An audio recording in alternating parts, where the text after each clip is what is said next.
আমি কোথাও নির্বাচন সংক্রান্ত কোনো দেয়াল লিখন দেখি নাই। যে দেশের ৬৫% জনগণ হচ্ছে তরুণ, যাদের বয়স ৩০-৩৫-এর নিচে। তাদের আকাঙ্ক্ষাটা কি তারা দেয়ালে দেয়ালে লিখে দিয়েছে।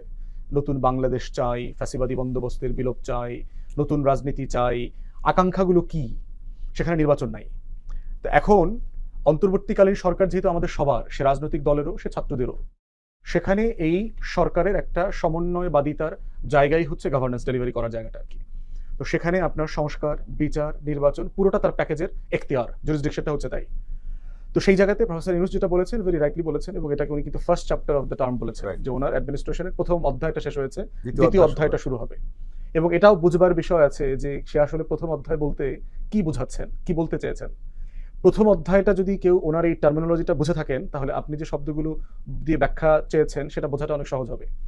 প্রথম অধ্যায়টা আমি দেখি হচ্ছি যে আপনি একটা বিমান চালাচ্ছেন, প্রচন্ড ঝড় হচ্ছে, বাম্পি রাইড যেটাকে বলে আর কি, বিমান দুলছে এবং যাত্রীরা আতঙ্কিত, ফ্ল্যাশ জ্বালায় দিচ্ছে, সিট বেল্ট ফাস্টেন করতে হবে, কেউ ওয়াশরুমে যাবেন না, বিমানের খুব টাইট অবস্থায় আছে, এরকম জায়গাতে তারা বারবার পাইলট আশ্বস্ত করছে যে আমরা সেফ ল্যান্ডিং এর জন্য ট্রাই করছি, এটা সেটা।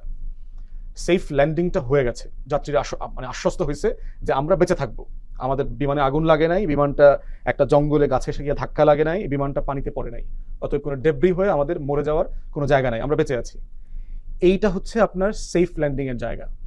ল্যান্ড করার পরে পাইলট কি করবে এবং বিমান কর্তৃপক্ষ কি করবে, সে আসলে বুঝবার চেষ্টা করবে যে আসলে আকাশে থাকা অবস্থায় ওই সময়টাতে, আকাশের ওই জায়গাটাতে আসলে ওয়েদার কন্ডিশন কি ছিল, আমার পাইলট কি রাইট কাজ করেছে, ভুল কাজ করেছে, কোন একটা করা দরকার ছিল করে নাই, অথবা দরকার ছিল না এমনটা করেছে কিনা, এইটাকে সে রিভিউ করবে। তো আমাদের এই ফার্স্ট চ্যাপ্টারটা ছিল যে বাংলাদেশে ১৬ বছর পরে গণ অভ্যুত্থানে গত বছর যা হয়ে গেছে, সেখানে ইদার দুর্ভিক্ষ লাগার কথা এই দেশে, অথবা গৃহযুদ্ধ লাগার কথা, তার কোনোটাই হয় নাই। কিন্তু ল্যান্ড করার পরে বোঝা যাচ্ছে যে আসলে বাংলাদেশের ক্ষতিটা কি হয়ে গেছে ১৬ বছরে।